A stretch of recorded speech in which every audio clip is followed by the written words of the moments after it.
नमस्कार, super India news TV में आपका स्वागत है। मैं हूं राजेश आर्य। आइए देखते हैं आज का विशेष समाचार तब और अब के समाजवादी। आज के समाजवादी यदा कदा आचार्य नरेंद्र देव लोहिया और जेपी का नाम लेते रहते हैं, लेकिन क्या वे उनकी नीतियों का अनुसरण भी कर रहे हैं? अभी पिछले दिनों प्रधानमंत्री नरेंद्र मोदी ने हाल में ही समाजवादी पार्टी को नकली समाजवादी करार दिया। इस टिप्पणी के पक्ष और विपक्ष में विचार आने स्वाभाविक है। सवाल यह है कि किन कसौटियों पर असली समाजवादियों की पहचान की जाए। इस देश में समाजवाद के मुख्यतः तीन प्रतीक पर पुरुष रहे हैं: आचार्य नरेंद्र देव, जयप्रकाश नारायण और डॉक्टर राम मनोहर लोहिया। इन तीनों की जीवन शैली, चाल, चरित्र और चिंतन की कसौटी पर आज के समाजवादियों को आसानी से कसा जा सकता है। आज के समाजवादी इन हस्तियों का यदा कदा नाम लेते रहते हैं, पर इनका कितना अनुसरण करते हैं, इसे देखा भी जाना चाहिए। ये तीनों कांग्रेस सोशलिस्ट पार्टी के संस्थापकों में प्रमुख थे। आजादी के लड़ाई के दिनों में भी ये उनके अनुयायी एक साथ कांग्रेस में भी थे और कांग्रेस सोशलिस्ट पार्टी में भी थे। आजादी के तत्काल बाद कांग्रेस ने इन समाजवादियों से कहा कि या तो आप लोग कांग्रेस में शामिल हो जाइए या फिर उसे छोड़ दीजिए। एक साथ दो जगह आप नहीं रह सकते। नतीजन कांग्रेस सोशलिस्ट पार्टी के सदस्यों ने कांग्रेस का त्याग करके सोशलिस्ट पार्टी बना ली। इसके पहले कांग्रेस सोशलिस्ट पार्टी के 13 सदस्य कांग्रेस के टिकट पर 1946 में उत्तर प्रदेश विधानसभा के चुनावों से चुने गए। इसमें आचार्य नरेंद्र देव भी थे। आचार्य और 12 विधायकों ने नैतिकता के आधार पर विधानसभा की सदस्यता को छोड़ दिया। वैसे इस्तीफा देने की संवैधानिक मजबूरी नहीं थी, तब दल बदल विरोधी कानून भी नहीं था। इन लोगों ने उपचुनाव लड़ा, एक को छोड़कर आचार्य जी सहित सभी हार गए।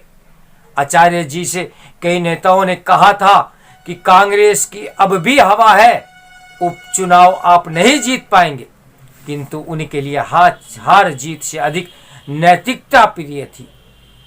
उपचुनाव में उनके क्षेत्र में यह प्रचार किया गया कि वह नास्तिक हैं, उन्हें वोट मत दीजिए। आचार्य जी ने इसका खंडन नहीं किया क्योंकि वे वास्तव में नास्तिक ही थे। उनके प्रतिद्वंदी बाबा राघव दास ने उन्हें हरा दिया। आचार्य जी वही हस्ती थे जिन्होंने नेहरू जी के कहने पर इंदिरा गांधी के बेटों का नामकरण किया था, राजीव और संजय। इन्होंने नेहरू जी की किताब डिस्कवरी ऑफ इंडिया का संपादन भी किया था। राम मनोहर लोहिया ने शादी नहीं की और न ही घर बसाया, क्योंकि उनका मानना था कि जिन्हें सार्वजनिक जीवन में जाना है उन्हें शादी नहीं करनी चाहिए। आज राजनीतिक में परिवारवाद की महामारी देखने से लगता है कि लोहिया ये जान गए थे कि एक दिन यही सब होने वाला है, इसलिए अभी से उन्हें रोकना चाहिए। इन दिनों तो ऐसी बुराइयों के कारण राजनीतिक दल एक एक करके मुरझाते जा रहे हैं, इसके बावजूद इन दलों को इनकी कोई परवाह नहीं। संसद सदस्य रहने के बावजूद लोहिया ने कभी कार नहीं खरीदी। वह कहते थे कि कार की साज संभाल लायक मेरी आय नहीं है। वह ये भी जान गए थे कि नेताओं को आय से अधिक खर्च करने की आदत पड़ जाएगी तो देश घोटालों में डूब जाएगा। मुलायम सिंह यादव लोहिया जी के जीवन काल में ही यानी 1967 में विधायक भी बन चुके थे। भले ही आज के समाजवादी नेता लोहिया जी की शैली से अनजान हो, लेकिन मुलायम ने उनकी जीवन शैली और राजनीतिक शैली को भी देखा था। लोहिया जी का नारा था, पिछड़े पावे 100 में 8।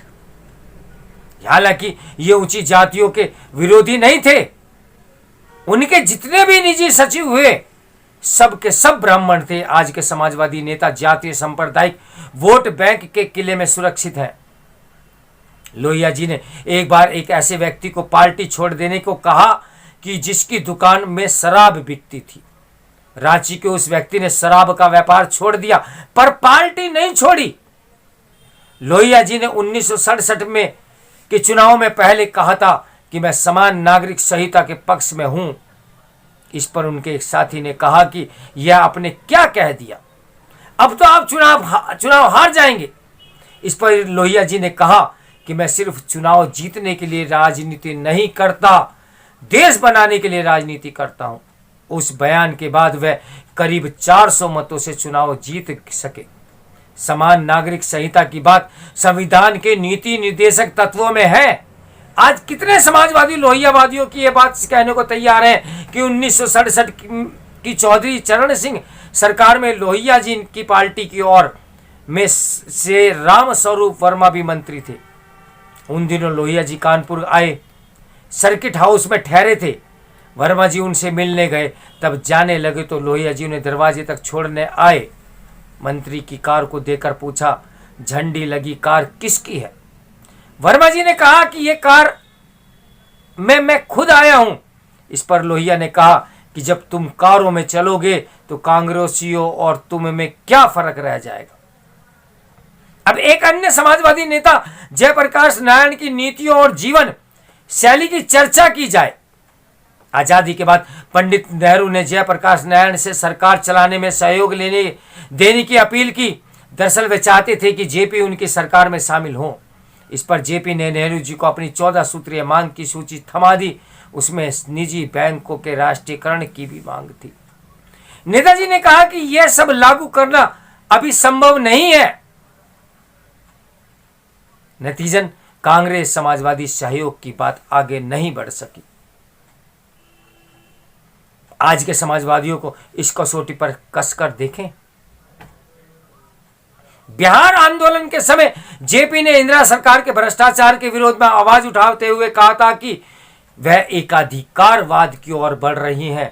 उसके जवाब में इंदिरा गांधी ने कहा कि जो लोग पूंजीपतियों से पैसे लेते हैं उन्हें भ्रष्टाचार के खिलाफ बोलने का नैतिक अधिकार नहीं है। इसके बाद जेपी ने अपने रोजाना के खर्चे का विवरण सार्वजनिक कर दिया।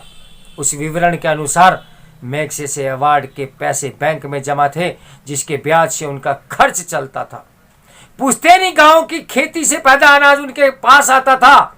जेपी ने अपने लिए कहीं कोई मकान नहीं बनवाया, किंतु देश में उनकी साख थी। इसी कारण 1975-77 के बिहार आंदोलन चलाने के लिए आसानी से चंदा उनको मिल जाया करता था। आज देश के समाजवादी जेपी को की जीवन शैली अपनाने को तैयार हैं क्या? आप खुद तय कर लीजिए कि आज खुद को समाजवादी नेता कहने वाले दरअसल कितने समाजवादी बनकर रह गए। समाजवाद जिन्होंने पैदा किया उन्होंने उसको जिया। आज उनके नाम पर, उनकी दी हुई परिपाटी के नाम पर जो समाजवाद का चोला पहनकर लोगों को गुमराह कर रहे हैं, उनको ये देखना चाहिए कि हमारे पूर्वज हमें क्या देकर गए। इस समाचार के लेखक हैं राजनीतिक विश्लेषक एवं वरिष्ठ स्तंभकार सुरेंद्र किशोर जी। तो मेरे साथ बने रहिए सुपर इंडिया न्यूज़ टीवी की ब्रेकिंग न्यूज के लिए। नमस्कार, मैं हूं राजेश आर्य।